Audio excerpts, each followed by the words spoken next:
Hello friends, welcome back to my YouTube channel study with Simran Malhotra. So आज की इस video में हम डिस्कस करेंगे एयर मास्क के बारे में, जहां पे हम पढ़ेंगे एयर मास्क का क्या मीनिंग होता है, उसकी क्या करैक्टरिस्टिक्स हैं एंड किस तरीके से हम एयर मास्क को क्लासीफाई करते हैं। तो आज की इस वीडियो में हम पूरा ये टॉपिक कवर करने वाले हैं। आगे बढ़ने से पहले अभी तक अगर आपने मेरे चैनल को लाइक शेयर एंड सब्सक्राइब नहीं किया है तो please like share and subscribe to my YouTube channel. Let's begin the video. One more important information, अगर आपको मेरे जो भी मैं आपको पढ़ाती हूँ आपको इनके नोट्स चाहिए तो आप मुझे जो है ज्वाइन कर सकते हो टेलीग्राम पे स्टडी विद सिमरन मल्होत्रा में। वहाँ पर आपको सारे जो फर्स्ट सैम के नोट्स हैं, थर्ड सैम के नोट्स हैं, वो सारे के सारे आपको वहाँ पे अवेलेबल हो जाएंगे। और अगर आप को कोई भी डाउट या क्वेरी आती है तो आप मुझे इंस्टाग्राम पे मैसेज कर सकते हो, I will reply you there. तो चलिए फिर आज की वीडियो को शुरू करते हैं और समझते हैं एयर मास्क के बारे में। तो सबसे पहले समझते हैं एयर मास क्या होता है। देखो एयर मास क्या है। एयर मास एक इमेंस बॉडी होती है एयर की, ठीक है, जहां पर आपको देखने को मिलेगा typically hundreds of thousand of square kilometres in size, characterised by relatively homogeneous physical properties at any given altitude. मतलब एयर मास का मतलब है कि हमारी एक हवा की ही बॉडी होती है, एक इमेंस बॉडी होती है जो कि आपकी कितनी बड़ी होती है, 100,000 ऑफ स्क्वायर किलोमीटर साइज में होती है। और अगर हम बात करें वो जो एयर मास है उसकी क्या होती है, यूनिफॉर्म फिजिकल प्रॉपर्टीज़ होती हैं। किसी भी एल्टीट्यूड पे आप देखोगे तो उनकी यूनिफॉर्म फिजिकल प्रॉपर्टीज़ देखने को मिलेगी। एयर मास यानी कि हमारा जो हवा है, हवा का मास, ठीक है, जो एयर है उसके बारे में बात कर रहे हैं। और मान लो अगर उस यूनिफॉर्म फिजिकल प्रॉपर्टीज़ का मतलब है कि अगर आपकी ठंडी हवा है यानी कि कोल्ड एयर मास है, तो यानी कि वो हवा कैसी है, ठंडी है, तो वहाँ पे आपको उसकी वो सारी की सारी हवा कैसी होगी, ठंडी होगी, ठीक है, उसमें कोई वार्म एयर नहीं देखने को मिलेगी। यानी कि जो हमारा एयर मास होता है उसकी क्या यूनिफॉर्म फिजिकल प्रॉपर्टीज़ होती हैं, ठीक है।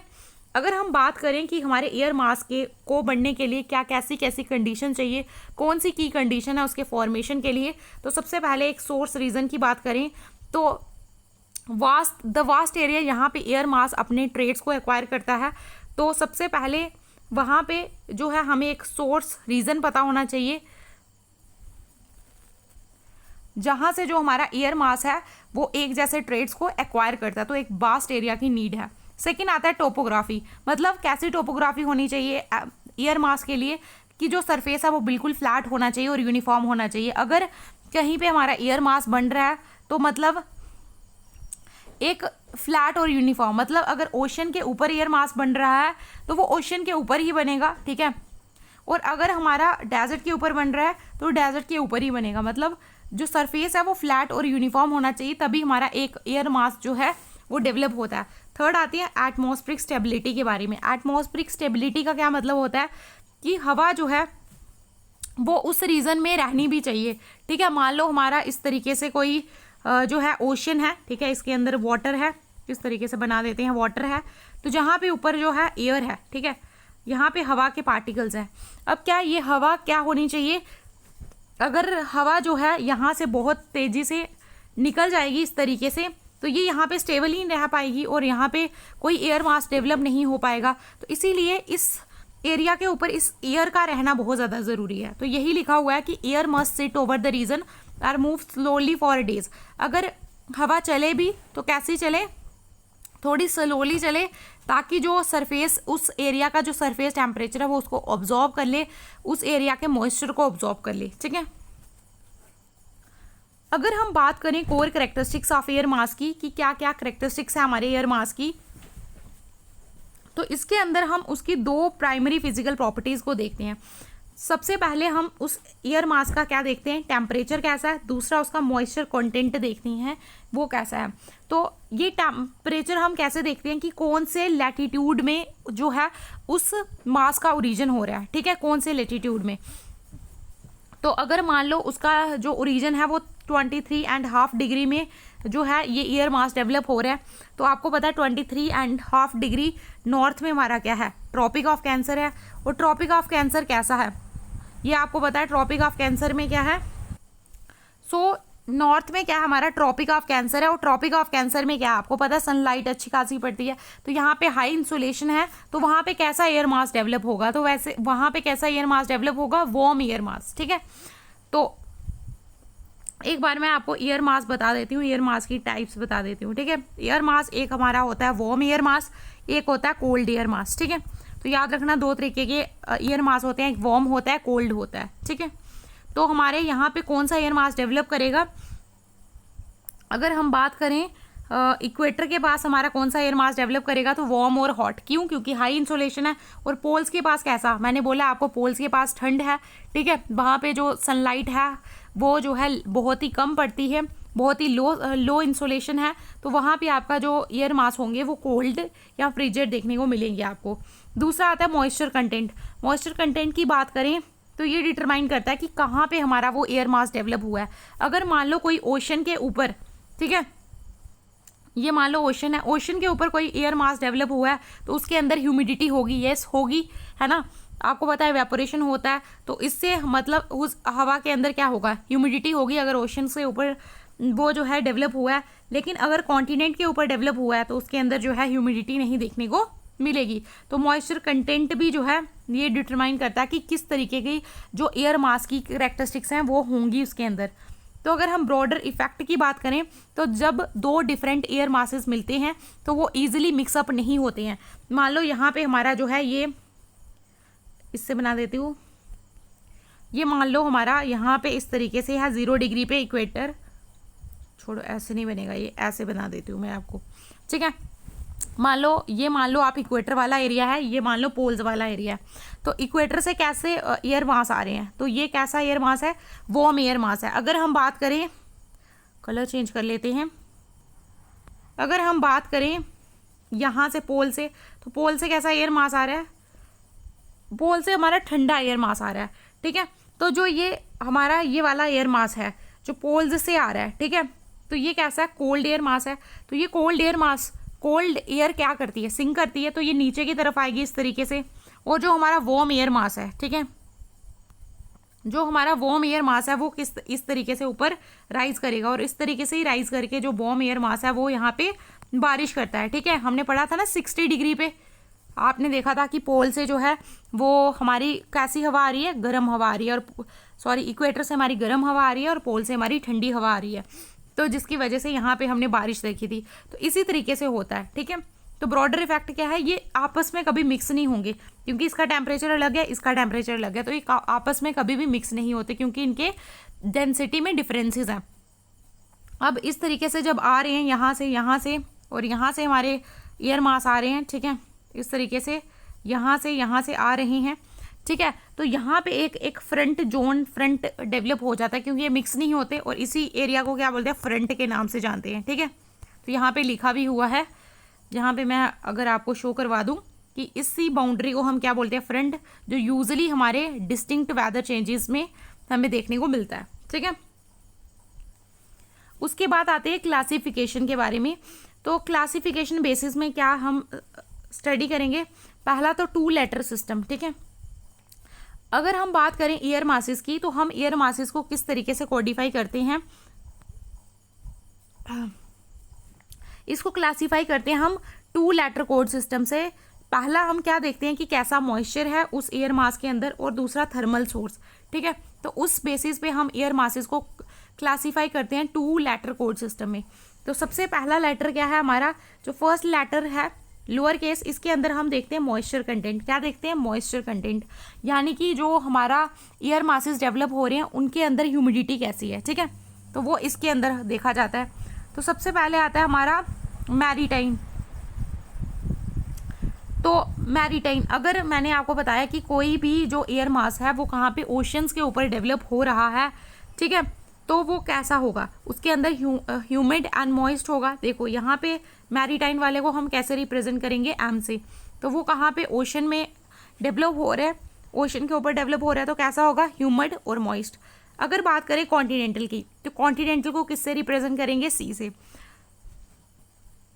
तो सेकंड क्या है हमारा, कॉन्टिनेंटल है, यानी कि अगर हमारा कोई भी एयर मास कॉन्टिनेंट के ऊपर डेवलप हो रहा है तो वो कैसा होता है, ड्राई होता है। तो अभी हम एम और सी के बेसिस पे ही चीज़ों को क्लासीफाई करेंगे। एम का मतलब मैरीटाइन और सी का मतलब कॉन्टिनेंटल। उसके बाद आते हैं लैटिट्यूड एंड टेम्परेचर। सेकंड हम क्या देखते हैं, टेम्परेचर और लैटीट्यूड के बेसिस पे, मतलब हमारा कौन से लैटीट्यूड में, यानी कि 23.5 डिग्री पे ट्रॉपिक ऑफ कैंसर है तो वहाँ पे किस तरीके का टेम्परेचर है। आपको पता है हाई इंसोलेशन है तो टेम्परेचर हाई है तो वहाँ पे कैसा एयर मास डेवलप होगा, वार्म। ठीक है, तो इस तरीके से हम फिर मॉइस्चर के बेसिस पे देखते हैं। तो यानी कि हम यहाँ पे क्या करेंगे, टी से रिप्रेजेंट करेंगे ट्रॉपिकल एरियाज को, यहाँ पे कैसा बनेगा, वार्म हॉट। ठीक है, उसके बाद पी से पोलर को रिप्रेजेंट करेंगे और ये पोलर वाले एरिया में कैसा बनेगा, कोल्ड बनेगा हाई लैटीट्यूड्स में। ए से अंटार्कटिक, ये कौन सा एरिया, 66.5 डिग्री वाला एरिया आ गया, यहाँ पे एक्सट्रीमली कोल्ड है और ये पोल्स के पास है। ठीक है, तो यहाँ पे आपको कैसा एयर मास देखने को मिलेगा, यहाँ पे अगेन आपको कोल्ड एयर मास देखने को मिलेगा। और इक्वेटोरियल में आपको पता है हाई इंसोलेशन है तो वेरी हॉट एंड एक्सेप्शनली यहाँ पे ह्यूमिड भी आपको देखने को मिलेगा। ठीक है, तो चलिए अब हम इसी के क्लासिफिकेशन के बेसिस पे चीज़ों को आगे समझते हैं। अब देखो हम पीछे पढ़ के आ चुके हैं तो अब आपको ये इजीली समझ में आने लगेगा। जैसे यहाँ पे लिखा है स्मॉल सी और पी लिखा है, तो पी का मतलब हमने क्या पढ़ा, पोलर। ठीक है, मैंने पीछे पढ़ाया आपको पी का मतलब क्या, पोलर। और सी का मतलब किससे जुड़ा है, कॉन्टिनेंट से। यानी कि ये कौन से एरिया की बात हो रही है, मतलब कॉन्टिनेंट में पोलर एरिया में कैसा एयर मास डेवलप होगा।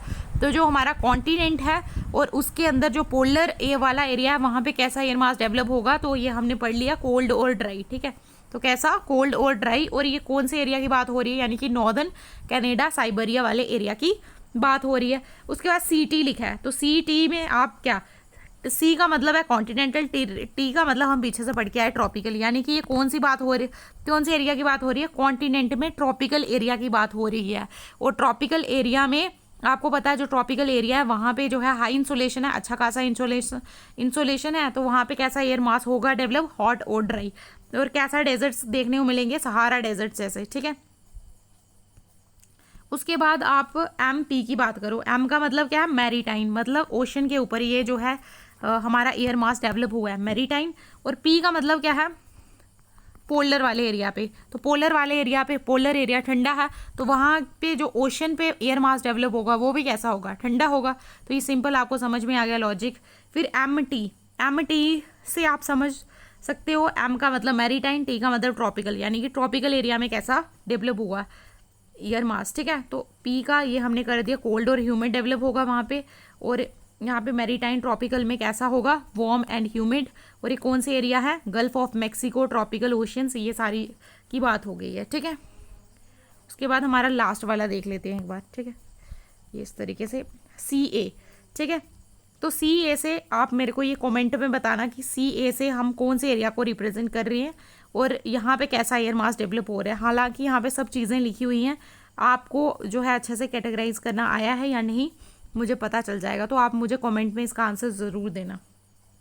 सो एयर मासेस जो हैं आपके क्या होते हैं, ये कभी भी स्टैटिक नहीं होते, यानी कि एक जगह पे ठहरे नहीं होते हैं, ये माइग्रेट करते रहते हैं। आपको पता है हमारे अर्थ के अंदर प्लानिटरी विंड चलती है, मैंने आपको लास्ट लेक्चर में आई थिंक पिछले कोई सेकेंड में यूनिट में ही मैंने ये चीज़ आपको कराई थी कि हमारे यहाँ पे क्या है, बहुत सी प्लानिटरी विंड्स है। मैंने टाइप्स ऑफ विंड्स आपको कराया था, यहाँ पे हमने पढ़ा था ट्रेड विंड्स के बारे में, पोलर ईस्टर्लीज वेस्टर्लीज के बारे में पढ़ा था। और वहाँ पे ही हमने ये चीज़ की ही थी कि जो हमारा एयर मासेस है वो स्टैटिक नहीं होते, क्योंकि हमारे अर्थ पे क्या है, प्लानिटरी विंड्स है जो पूरे साल चलती रहती हैं।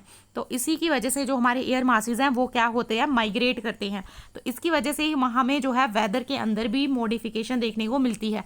ठीक है, जैसे जैसे एयर मास एक जगह से अपने सोर्स रीजन से दूर जाता है तो वो क्या करता है, उस एरिया के वेदर को चेंज करता है।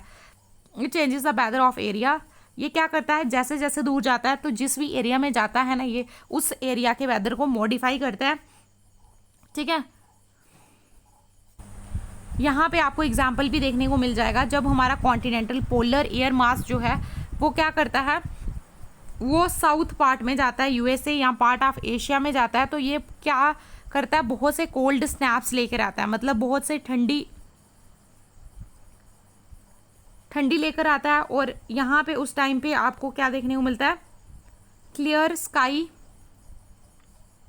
स्काई देखने को मिलता है। और जो ह्यूमिडिटी लेवल है वो भी क्या हो जाता है, ड्रॉप हो जाता है, गिर जाता है। ठीक है, सो अगर हम बात करें कंक्लूजन की, तो जो एयर मासेस हैं ये वाइटल कंपोनेंट्स हैं हमारे ग्लोबल क्लाइमेट सिस्टम के। ठीक है, और डेली वेदर पैटर्न्स को ये जो है मॉडिफाई करते हैं, इसके अंदर चेंजेस लाते हैं। और ये जो मूवमेंट इंटरेक्शनल मॉडिफिकेशन होता है, इसकी वजह से ही हमें स्टॉर्म्स देखने को मिलते हैं। करंट्स सीजन में जो भी वेदर पैटर्न्स आपको देखने को मिलते हैं, उनके अंदर जो भी चेंजेस आपको देखने को मिलती हैं, ये इन्हीं की वजह से देखने को मिलती हैं। तो फाइनली आज हमने कवर किया हमारा ईयर मास्क क्या होता है, ठीक है। तो आई होप आपको आज का जो लेक्चर है वो अच्छा लगा होगा। अगर अच्छा लगा है तो please like share and subscribe to my YouTube channel. Meet you in the next video. Till then bye bye.